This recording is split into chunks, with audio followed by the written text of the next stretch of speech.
At the age of 40, my wife Beverly had a stroke. She was taken to Royal Victoria Hospital, where the doctors informed me that she had a hemorrhage here, and she had blockage to her brainstem, starving oxygen to the cells that are responsible for your coordination, including walking, speaking, breathing, and your heartbeat. While the doctors told us, while the surgeon was drilling a hole in her head to relieve the fluid causing excess pressure on her brain, the doctors were preparing our family for her possible death. Her sister Beverly, her sister Deborah, made the last flight home. And Deborah told us, where there's life, there's hope.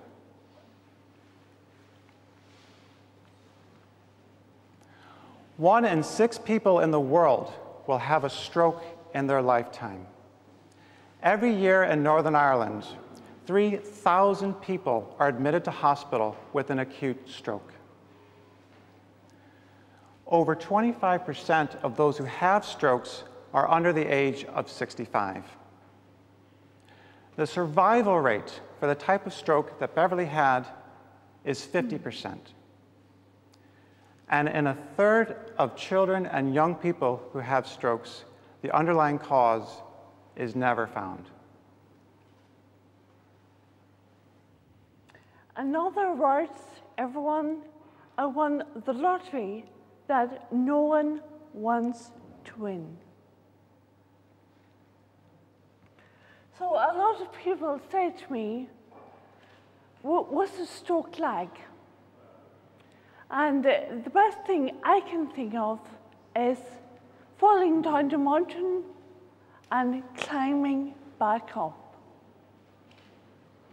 It took us around 5 months just to get to base camp. At the moment, we're striving for the summit. How do we learn to do everything? And I mean everything. Swallowing was an issue for me. I had to put thickeners in all liquids. If you ever had thickener, it's not very nice. I remember one time in hospital, I said to Allan, can you give me some tea without thickener? I started joking immediately, but the tea tasted really good. I also had to relearn how to eat again. As a person, I'm quite sociable. But I recall in hospital, to enable me to concentrate, at mealtimes I was isolated from everyone else. I didn't like that one bit. I also learned to speak again. There's a reason you learn to speak when you're this high, because, well, you're very young. So I had a lot of languages. I picked up accents really easily. And here was, I found myself speaking like a child again. I also learned to walk again. There's a reason why you learn to walk when you're really young. You fall down a lot.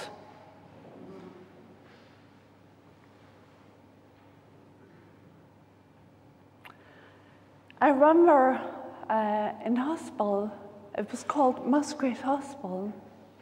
On the last day, I was determined to walk again. So it was around 10 feet, and that's a relatively short distance, but for me it seemed quite long. So there was all Alan on one side and my dad in the other, and I got up out of the wheelchair into the car. I felt elated. I did it. It took a further 8 months to walk unaided. So that is a moment I'd like to share with everyone.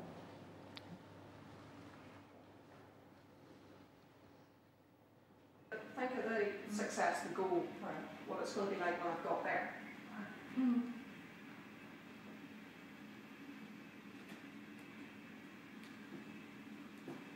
Good girl. Excellent.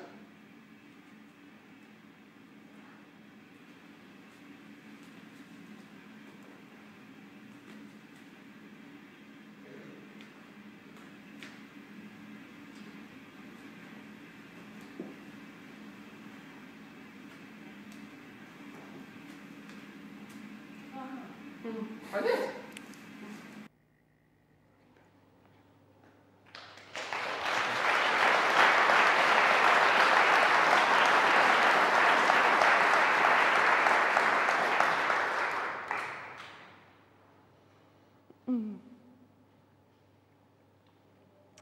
Throughout my experience, looking back, I don't recall anyone ever sitting me down and explaining exactly what had happened and what challenges would lay ahead.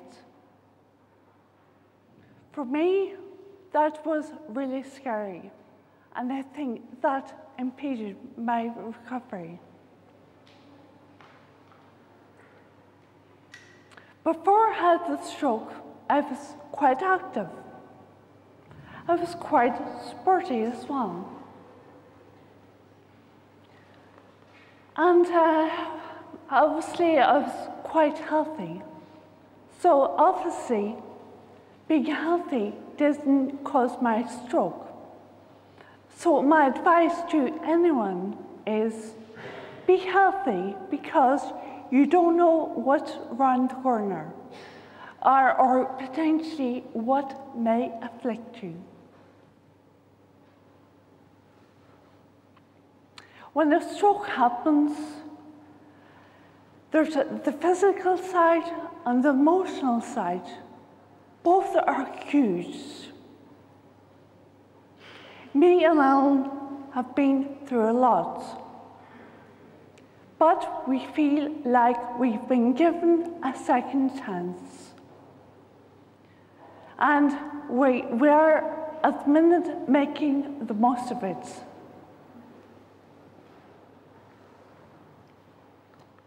We've come to nickname our recovery as Team Bev because of all the individuals involved. First and foremost, your family, your friends, and good neighbors. You have ambulance drivers, doctors, nurses, you have physiotherapists, occupational therapists, speech and language therapists, you have psychologists, emotional counselors, your employers, your colleagues, social workers, personal carers. We benefited from integrative approaches, such as at the Regional Acquired Brain Injury Unit at Musgrave Hospitals, where nursing care and rehabilitation services are under one roof. But what about those who don't go there, who go home shortly after a short stay in hospital? We need to ensure fully funded and supported community stroke teams throughout the land. And this includes having psychological services within those community sport teams. We also need to be much better in acknowledging the role that carers provide, whether it's family or professional, and ensure that this dimension is included in every person's recovery plan.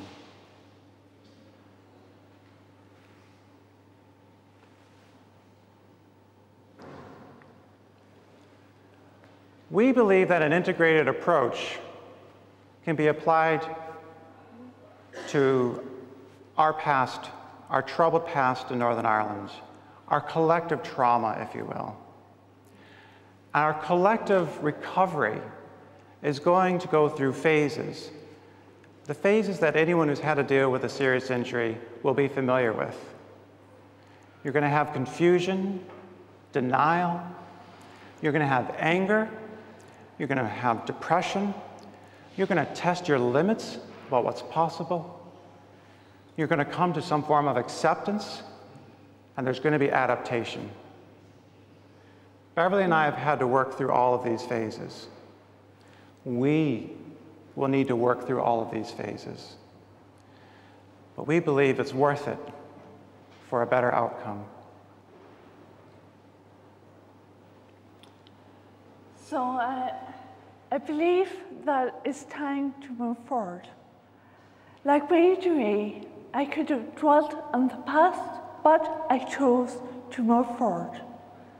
I'm not diminishing for 1 second. There was trauma on all sides. There was a terrible acts of terrorism. But I think it's time for all of us to move forward with a lot of help from a lot of people. As my physiotherapist said, see your target. Imagine what it would be like when we get there. And we think that's an idea worth sharing.